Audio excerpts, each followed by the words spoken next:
Ce matin, dans Marc, 3e chapitre. Si vous avez vos Bibles, je vous prie de suivre avec nous ce matin.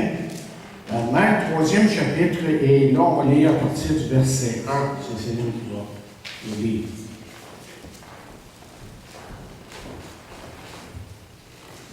Jésus entra de nouveau dans la synagogue. Il s'y trouvait un homme qui avait la main sèche. Il observa Jésus pour voir s'il le guérirait le jour du sabbat. C'était afin de pouvoir l'accuser. Et Jésus dit à l'homme qui avait la main sèche, « Lève-toi là au milieu. » Puis il leur dit, « Est-il permis, le jour du sabbat, de faire du bien ou de faire du mal, de sauver une personne ou de la tuer? » Mais ils gardèrent le silence.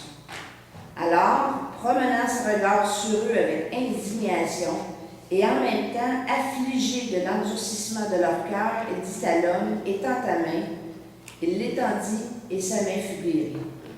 Les pharisiens sortirent, et aussitôt, ils se consultèrent avec les Hérodiens sur les moyens de le faire périr.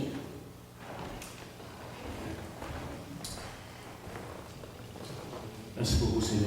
Nous allons nous courber dans un mot de prière et demander à Dieu de bénir sa parole ce matin. Notre Père Céleste, nous te remercions pour ta parole d'abord. Nous te remercions parce que ta parole est la vérité et que toute écriture est inspirée de toi.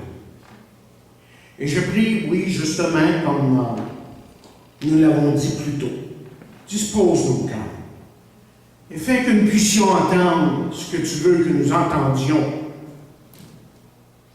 ce matin. Et enlève tous ces empêchements qui justement viennent et qui parfois nous aveuglent quant aux choses que tu veux nous dire. Et tu veux nous donner surtout la vérité. Et je prie, Seigneur, que tu puisses atteindre le plus grand nombre ici. Ceux qui cherchent ta voix, ceux qui cherchent à te connaître, ceux qui cherchent à vraiment s'approcher de toi. Donc, Seigneur, c'est avec humilité que nous venons au pied de ta croix, que tu puisses encore une fois parler à nos cœurs. Et ça, je prie dans le nom de Jésus. Amen. Alors, ce matin, nous allons continuer cette série de messages dans l'Évangile de Marc. Et on se rappelle que cet Évangile a beaucoup d'actions. Et que Marc désire, comme j'ai dit la semaine dernière, nous mettre en vitrine la personne et l'œuvre de Jésus. Maintenant, nous arrivons présentement à la fin de la première partie de Marc. Comme vous voyez, ces quelques versets que nous avons lus ici semblent nous donner la 5e confrontation, je les ai comptés, que Jésus a eue avec les pharisiens. Et en tentant de parler de l'œuvre de Jésus, vous vous rappelez que j'ai essayé de vous décrire son ministère. Et nous avons vu que son ministère en est un de compassion, de pardon, d'espoir, de joie et de grâce. Et peut-être que vous vous demandez ce matin ce qu'on peut dire de plus sur Jésus. Mes chers amis, je vous dirais ce matin que c'est aussi un ministère de miséricorde. Et qu'est-ce que la miséricorde? Voyez d'abord, la miséricorde, c'est quelque chose que notre monde a besoin aujourd'hui. C'est quelque chose que l'Église de Jésus-Christ a besoin. C'est quelque chose qui doit absolument exister dans nos milieux familiaux, familiales. Et dans la vie de couple. Parce que vous voyez, sans la miséricorde, il n'y a pas d'espoir pour qui que ce soit. Aucun espoir de pardon, de restauration, de réconciliation, et aucun espoir de transformation. Et si ce matin, vous et moi, on est ici, c'est purement à cause de la miséricorde de Dieu que nous sommes là, en sa présence. Alors, qu'est-ce que la miséricorde? Bien, le dictionnaire nous donne des synonymes. Il dit, c'est l'absolution, la charité, la clémence, la grâce, la pitié.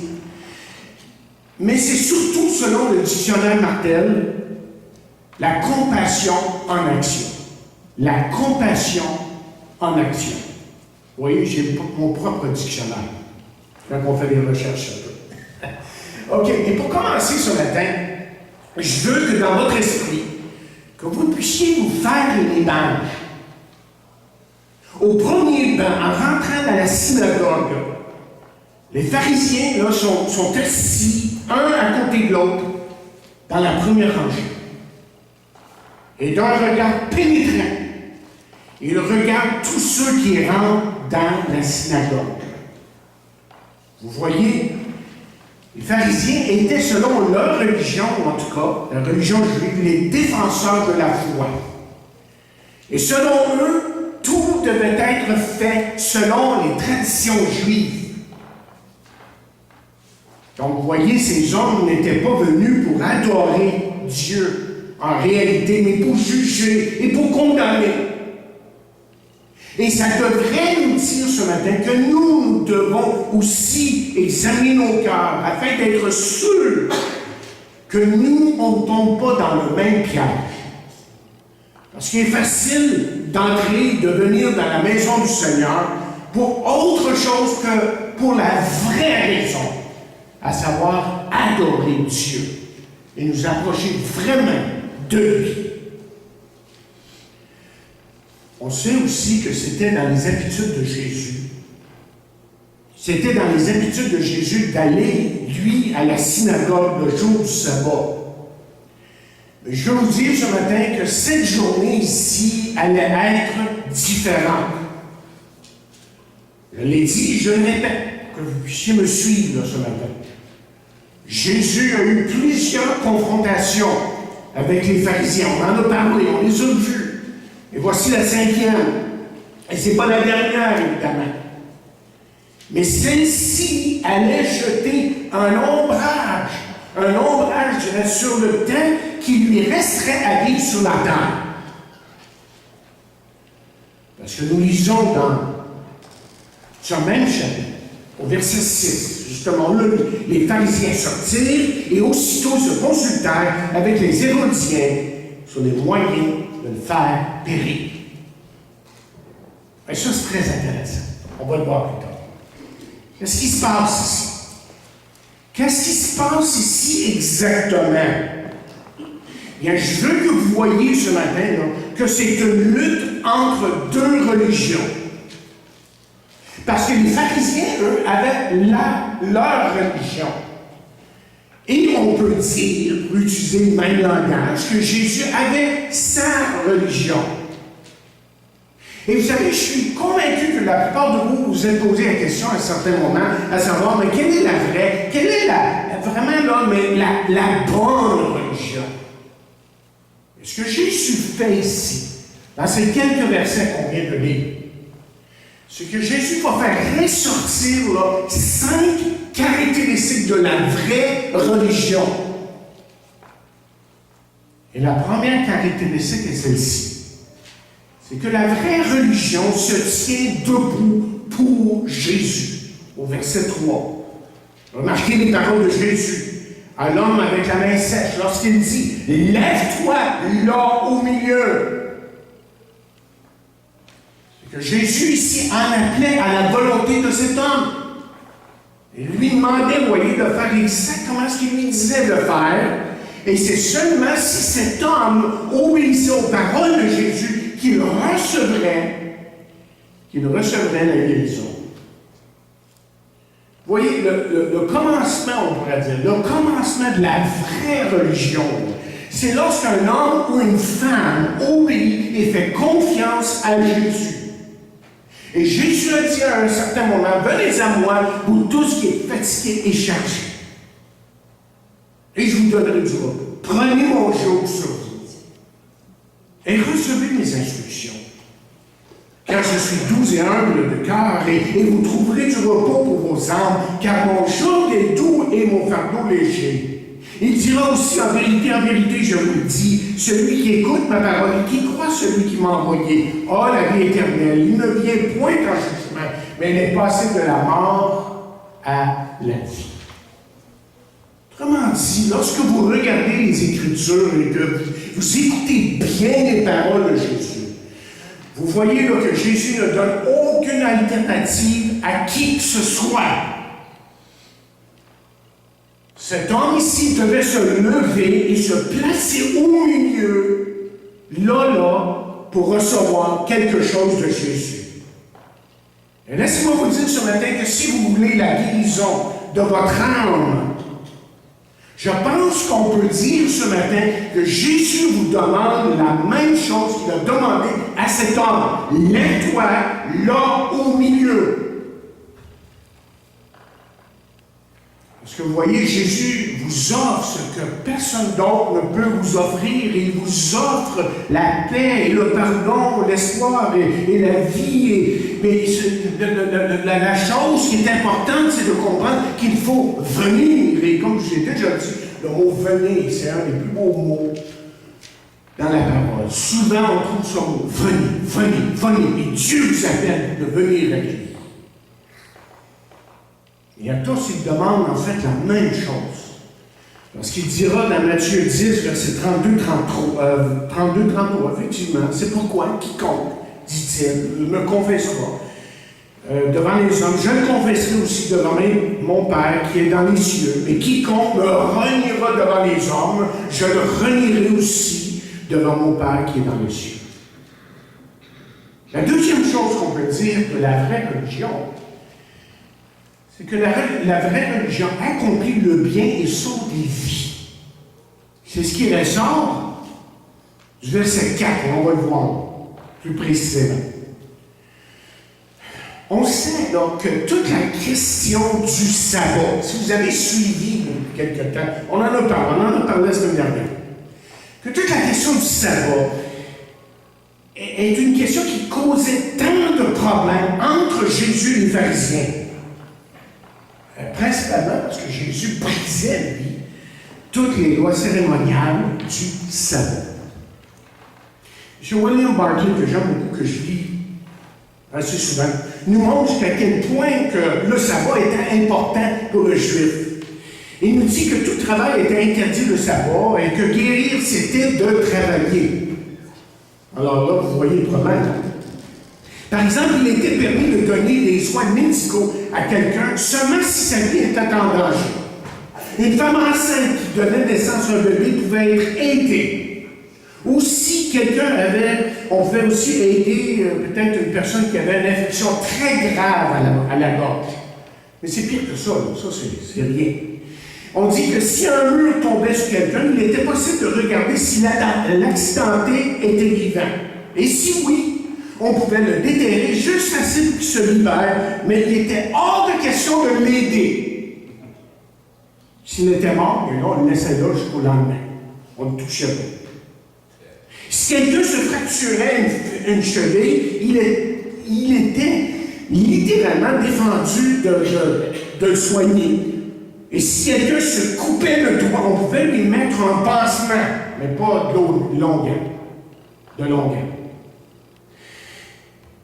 Le principe était qu'on pouvait jusqu'à un certain point aider une personne pour que sa blessure ne devienne pire, mais elle ne devait pas être rendue mieux. C'est difficile pour nous, peut-être pour nous, de saisir jusqu'à quel point un juif orthodoxe pouvait être orthodoxe. Je vous donne un autre point, juste pour montrer jusqu'à quel point jusqu'où ça peut aller. Un juif ne devait pas se défendre, par exemple, le jour du sabbat. Ça, rappelez-vous, c'était dans les traditions des Juifs, ça, OK? C'était pas dans la Bible, ça, mais c'était dans les traditions. Donc, il ne devait pas se défendre le jour du sabbat. Dans la guerre avec les Maccabées, on nous raconte, l'historien Joseph Flavius raconte que lorsque les Juifs combattaient la Syrie, que le jour du sabbat, ils refusèrent de se défendre. À un certain moment, un groupe s'était caché dans une caverne. Les Syriens nous pourchassaient. Ils donnèrent aux Juifs l'occasion de se rendre, mais les Juifs refusèrent d'accepter le sabbat. Donc les Syriens mirent le feu à la caverne et des centaines de personnes sont mortes. Ils préféraient, autrement dit, mourir que de saboter le sabbat. J'espère que vous saisissez un peu la mentalité qui était là devant Jésus, okay? Parmi les Juifs. Parce que c'est exactement ce dont Jésus faisait face. D'abord, regardez là, de plus près l'homme qui se trouve au milieu d'eux, qui se trouve devant Jésus, devant les gens. Est-ce que c'est un cas de vie ou de mort? Non, pas du tout. Il y a main sèche, c'est tout. Okay? Alors, quel affront pour un pharisien, là, quel affront! Mais quelle audace que de faire ça le dimanche, le sabbat, on peut dire. Mais écoutez, Jésus avait quelque chose à dire à ces gens religieux, pleins de religion, et des gens qui n'avaient pas compris ce que c'était la vraie religion. Et Jésus leur pose deux questions au verset 4. Est-il permis le jour du sabbat de faire du bien ou de faire du mal, de sauver une personne ou de la tuer? Mais il est dit là qu'ils gardèrent le silence. Ils gardèrent le silence. Pourquoi on sait garder le silence? Parce que, chers amis, je vous propose ce matin que cette question que Jésus venait de poser allait directement au cœur du problème. Mais que ces questions allaient directement à ces cœurs endurcis par la tradition, par la religion. Vous voyez, Jésus leur montre qu'il pouvait faire du bien à cet homme le jour du sabbat. Mais leur loi cérémoniale, leur tradition disait qu'il ne devait pas travailler le sabbat. Il ne devait pas travailler le sabbat. Qu'est-ce qu'on apprend ici? Un peu ce que j'ai dit la semaine dernière, en parlant du sabbat. C'est que la vraie religion, pour Jésus, n'est pas de suivre des règles et des règlements à n'importe quel prix. Mais la vraie religion, et on a dit à peu près la même chose pour le sabbat la semaine dernière, c'était de montrer de la miséricorde à ceux qui étaient dans le besoin. Si les pharisiens avaient lu les Écritures comme ils devaient lire les Écritures, vous savez ce qu'ils auraient lu? Ils auraient lu quelque chose dans Osée 6e chapitre, verset 6, qui dit ceci. Car j'aime la piété et non les sacrifices, et la connaissance de Dieu plus que les holocaustes. Et Jacques, plus tard, évidemment, lui va dire, la religion pure et sans tache devant Dieu, notre Père, consiste à visiter les orphelins et les veuves dans leur affliction et à se préserver des souillures du monde.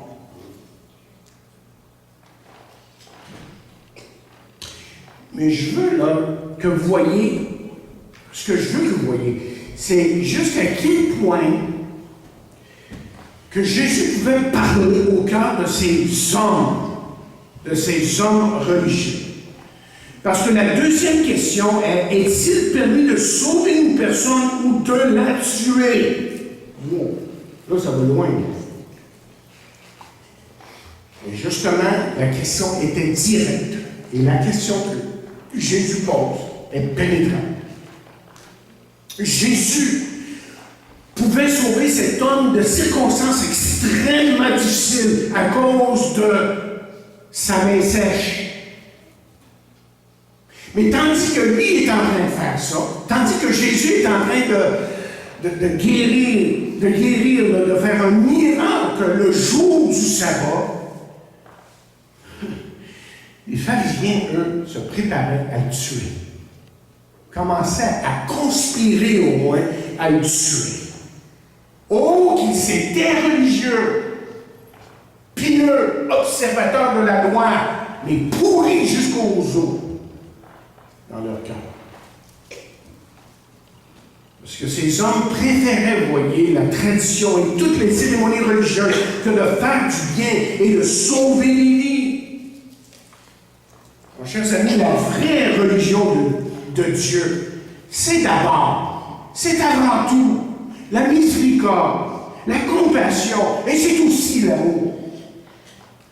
Mais troisièmement, la vraie religion est contre l'erreur de la méchanceté. C'est tiré du verset 5, lorsqu'on lit, alors promenant ses regards sur eux avec indignation, en étant affligés de l'endurcissement de leur cœur, il dit à l'homme, étends ta main. Et ces hommes, malgré tout ce que Jésus avait dit, et peut-être tout ce qu'ils avaient vu de Jésus jusque-là, ils continuaient à refuser de croire en lui. Et donc, c'est avec indignation que Jésus regarda ces hommes religieux, c'est-à-dire avec colère, une certaine colère. Pourtant, si vous regardez le texte de plus près, vous voyez là, qu'il était aussi affligé, c'est-à-dire extrêmement triste. Donc, c'était une colère mélangée avec beaucoup de tristesse. Parce que dans leur incrédulité et endurcissement, ces gens qui avaient toutes les preuves devant eux, en fin de compte, se faisaient du mal à eux-mêmes. C'était à eux qui faisaient du mal. Leur cœur était fermé à la vérité qui voulait justement changer le cours de leur vie. Et c'est exactement ce que la vérité veut faire pour nous aujourd'hui. On va en parler plus tard. En fait, Jésus faisait face aux mêmes gens.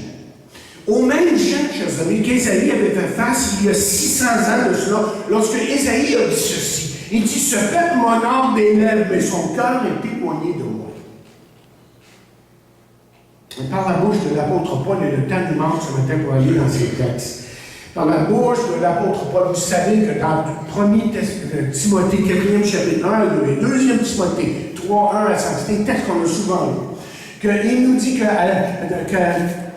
dans les derniers temps, les hommes seront égoïstes et irreligieux et tout le reste, et que le cœur de l'homme serait foncièrement méchant.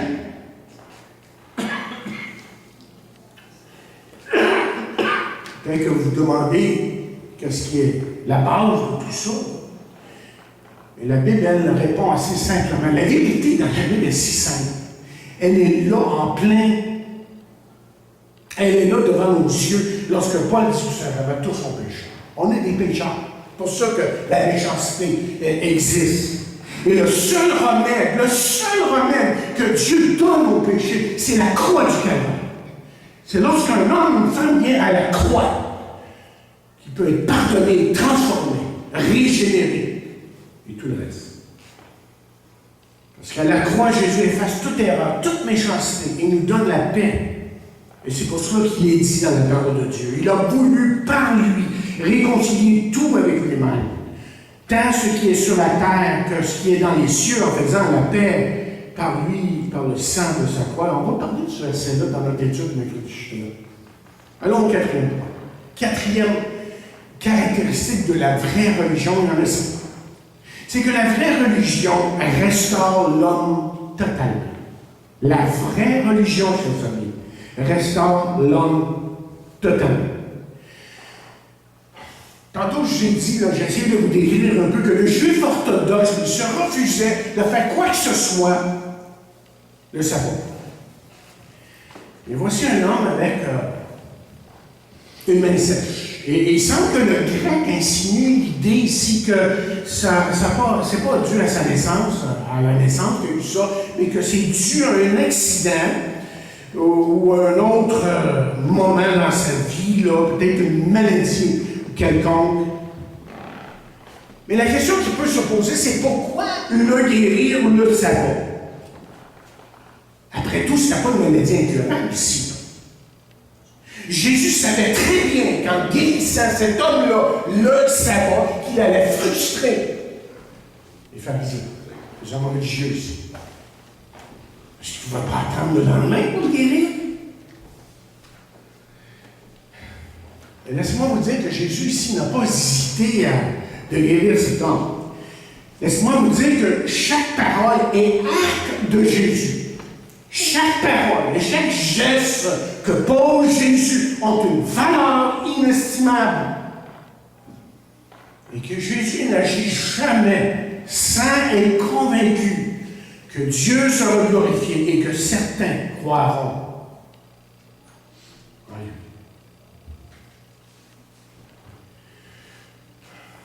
Vous savez, ça fait 40 ans que je suis dans le ministère, que j'ai le privilège de prêcher l'Évangile de Jésus. Et ça fait à peu près 30 ans que je fais la même chose à la radio, chaque semaine. Et certains m'ont demandé à un moment donné, mais qu'est-ce qui tient? Qu'est-ce qui tient à lui? Parce que c'est pas tout évident. Et des fois, là, comme la semaine disait le matin, on veut tout lâcher.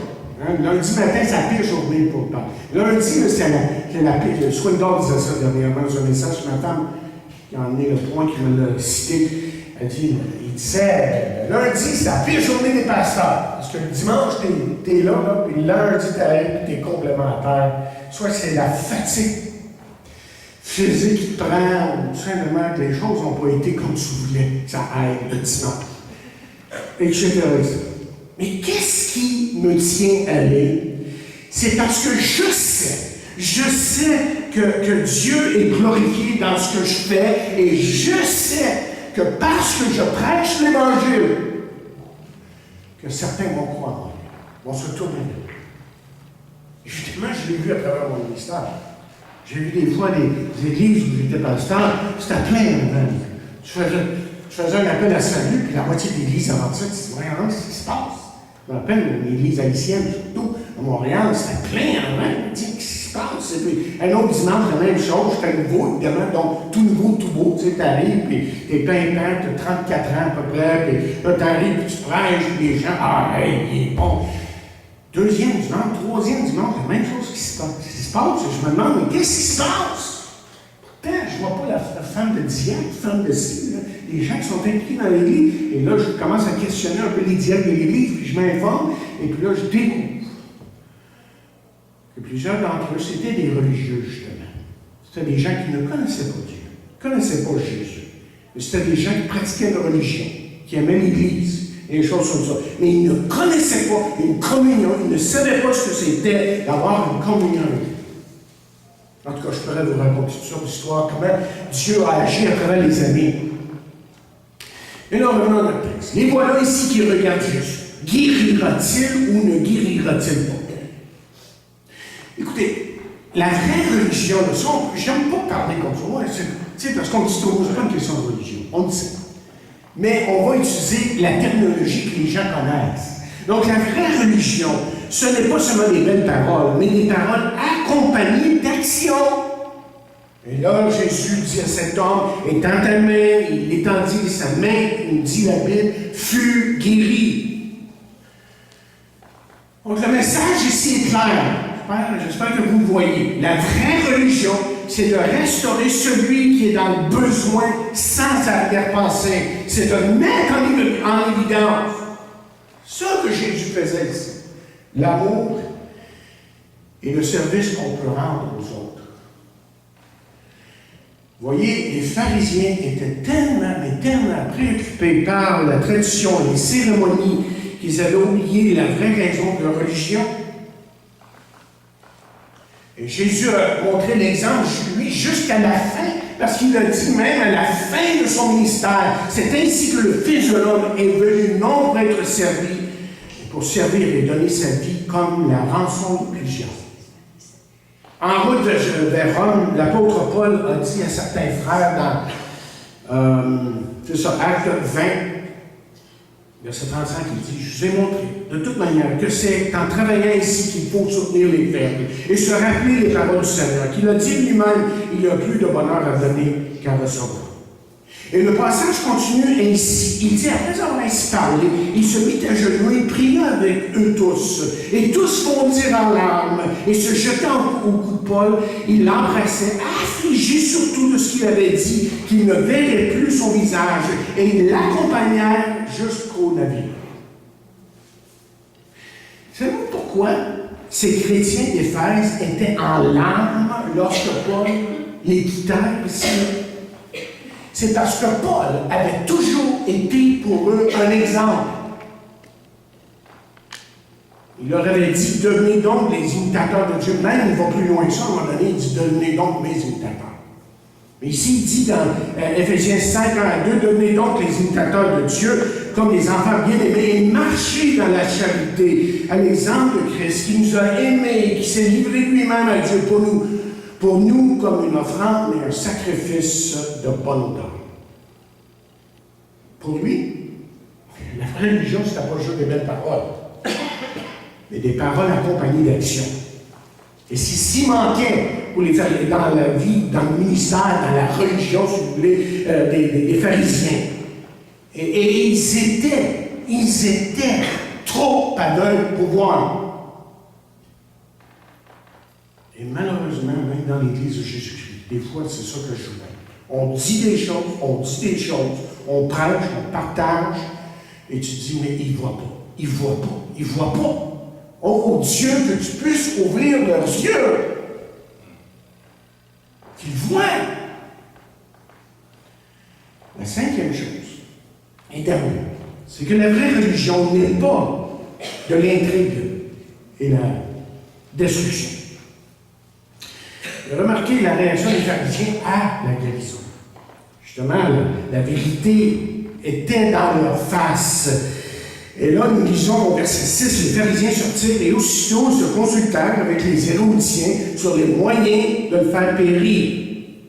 Donc, les pharisiens ici, les religieux de Jésus, là, étaient devant un choix. Soit d'accepter la vraie religion que Jésus présentait, on s'opposait à Jésus. Moi, personnellement, je pense que le choix était déjà fait depuis longtemps. Et Jésus le savait très bien. En fait, la Bible nous dit ici qu'ils sont sortis pour aller consulter les Hérodiens. Vous savez, c'était qui ça, les Hérodiens? C'était des Juifs avec beaucoup d'influence qui étaient partisans d'Hérode. Donc, partisans de Rome. Est-ce que vous voyez ce qui se passe ici? Vous voyez, la majorité des Juifs s'opposaient à Hérode et s'opposaient à Rome. Et ça comprenait évidemment les pharisiens qui, eux, attendaient le Messie pour les délivrer de la domination romaine. Les pharisiens, autrement dit, n'étaient pas les partisans des Hérodiens, ils les haïssaient au bout, comme on peut dire. Mais leur haine pour Jésus était telle qu'ils étaient prêts à faire n'importe quoi pour le tuer, le livrer, pour s'en débarrasser. Savez-vous ce qui était important pour ces gens-là, en fin de compte? Ce qui était important pour ces personnes, c'était leur prestige, le pouvoir qu'ils pouvaient avoir sur les gens, leur propre sécurité personnelle. Et toutes ces choses-là avaient corrompu, autrement dit, leur entendement, leur cœur. Et c'est ce qui arrive aujourd'hui. Encore, quand vous regardez l'humanité. Et ils étaient prêts à détruire n'importe qui pouvait être une nuisance, ou si vous voulez, une menace à leur système. La vraie religion, chers amis, n'est pas l'intrigue et la destruction que les pharisiens voulaient faire ce jour de savoir pour tuer Jésus. Je ne sais pas si vous le voyez, mais en allant vers les Hérodiens, ces gens si religieux et si attentionnés aux détails cérémoniels étaient prêts à briser toutes les lois du sabbat pour en finir avec Jésus. Et ça, c'était le comble de l'hypocrisie. Vraiment. C'était le comble de l'hypocrisie. Écoutez, c'est comme ça avec l'Évangile aujourd'hui. Il faut bien comprendre. Lorsque l'Évangile est prêché dans toute sa simplicité, comme on essaie de le faire ici, vous savez, pour certains, ça devient une menace qui ne connaissent que des traditions et des cérémonies ou les cérémonies de la religion. Se sentent menacés. J'ai lu, dans les années passées, évidemment, les livres chez Niki sur Mme Feller, qui ont vécu dans les années 1850, 60, 70 et tout ça. Je ne sais pas si vous le savez, mais on a essayé de tuer Chiniki au moins 30 fois. 30 fois. Mais vous savez aussi, et c'est donc qu'on n'en parle pas dans l'histoire du Québec. Hein? On n'en parle pas de ça. Vous ne verrez jamais un Gilles Proulx faire référence à ça. Puis s'il y en a un qui connaît son histoire du Québec, c'est bien Gilles Proulx. Je n'ai jamais entendu parler de Gilles Proulx, moi, de dire que les rues de Montréal étaient remplies de gens quand cet homme prêchait l'Évangile. On parle de Chiniki ici. Savez-vous pourquoi ces gens, ces religieux, haïssaient cet homme? Bien, pour les mêmes raisons qu'ils haïssaient Jésus. Parce que cet homme-là disait la vérité, et cet homme-là prêchait la vérité de la croix, et rien d'autre. Madame Ferrer, une enseignante, une infirmière, a vu sa maison et son école incendiée parce qu'elle enseignait le simple évangile de Jésus-Christ. Elle et Chiniki avaient, autrement dit, dérangeait l'institution religieuse du temps. Et vous savez quoi? Ça n'a pas changé. Encore la même affaire aujourd'hui. Chiniki et Mme Ferrer faisaient écho des paroles de Pierre. Lorsque Pierre s'est levé devant le peuple un jour, devant les religions, et quiconque voulait bien entendre, et que Pierre a dit, il n'y a de salut en aucun autre, car il n'y a sous le ciel aucun autre nom qui a été donné parmi les hommes, par lequel nous devions être sauvés. Et ce nom-là, chers amis, c'est évident, c'est Jésus. Rien d'autre. J'aimerais terminer en regardant les points que j'ai faits, puis en étant sûr que vous avez bien compris ce que je dis ce matin. Parce qu'il y a une application personnelle qu'il faut faire de la parole de Dieu ici. Il faut vraiment l'appliquer à sa vie. Premièrement, la vraie religion se tient debout pour Jésus. L'homme avec la main sèche s'est tenu debout et a été guéri. Et si, autrement dit, vous voulez quelque chose de Jésus, vous devez avant tout, d'abord, l'accepter comme votre sauveur et Seigneur. On ne naît pas chrétien, on devient chrétien. On accepte Christ dans sa vie, on reconnaît ce qu'il a fait et on fait de lui notre sauveur, ou lui fait de nous ses enfants. Et la parole de Dieu nous dit, si tu confesses de ta bouche le Seigneur Jésus, et si tu crois dans ton cœur que Dieu l'a ressuscité des morts, tu seras sauvé. Si vous voulez quelque chose de Jésus, bien, ouvrez votre cœur et vous verrez qu'il remplira de votre vie parce qu'il a dit lui-même, je suis venu afin que les brebis aient la vie et qu'elles soient dans l'abondance. Deuxièmement, la vraie religion, j'ai dit, accomplit le bien et sauve des vies. Les pharisiens avaient oublié que l'important n'était pas le rituel, mais la miséricorde. Et ça, c'est un danger, vous voyez, pour tout chrétien aujourd'hui. C'est un danger pour l'Église, pour notre Église même si on est une nouvelle Église. Et je prie que jamais nos réunions et nos dites cérémonies ne deviennent jamais plus importantes que les gens, mais que nous serons des gens toujours remplis d'amour et de grâce. C'est tellement, vous voyez, je le sais parce que je suis un pasteur, je sais comment ça va, les choses vont. Tellement facile qu'on soit préoccupé avec les choses de la vie et le programme de notre Église et qu'il y a des choses plus importantes que ça, que la souffrance de gens est encore plus importante et que de leur offrir la grâce et la miséricorde est important. Troisièmement, la vraie religion est contre l'erreur et la méchanceté.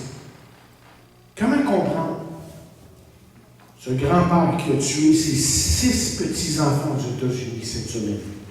6 petits-enfants. Je pense qu'il a tué cette petite fille. Des choses comme ça aussi. Comment comprendre cette méchanceté-là? Mes chers amis, c'est une chose que d'être contre la méchanceté. Contre la méchanceté et l'erreur. Mais comment vivez-vous votre vie? Parce que vous savez quoi? Vous pouvez tuer avec vos paroles. Vous pouvez tuer avec vos paroles. Est-ce que votre vie vie semaine est le reflet de ce que Jésus a vraiment fait dans votre vie? Est-ce que les gens qui vous regardent peuvent dire que votre vie, que par votre vie, que la seule chose qui compte pour vous, c'est Jésus comme Sauveur et Seigneur? Quatrièmement, la vraie religion restaure l'homme totalement. Jésus a guéri cet homme. Et ces gens n'ont pas cru en lui. Après tout, les religieux avaient une religion.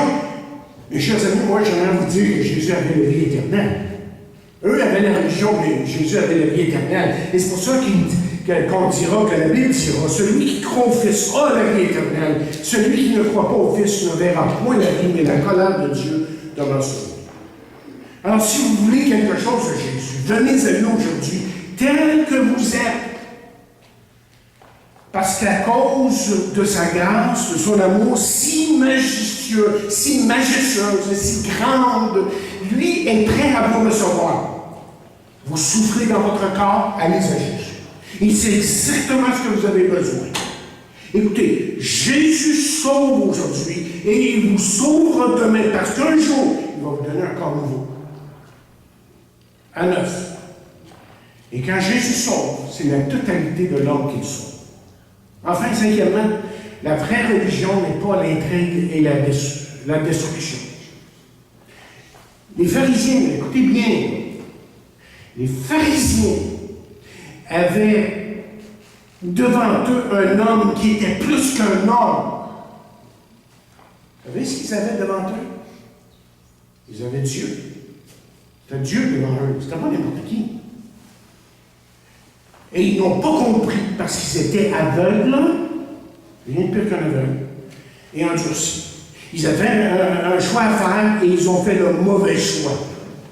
Mais la question pour vous ce matin, avez-vous choisi Jésus? Jésus a dit, voici, je me tiens à la porte et je frappe. Si quelqu'un entend ma voix et ouvre la porte, j'entrerai chez lui et je souperai avec lui. Je termine en disant ceci. Ou plutôt, je termine avec cette question. À qui ou à quoi ressemble votre vie? Les pharisiens ou Jésus? Soyez pas trop vite à répondre. Soyez pas trop vite à répondre. Jésus était plein de miséricorde. Jésus était plein de compassion. Et c'est ce qui faisait, vous voyez, que les gens, littéralement, mais accouraient vers lui. Parce qu'il était différent. Êtes-vous différent?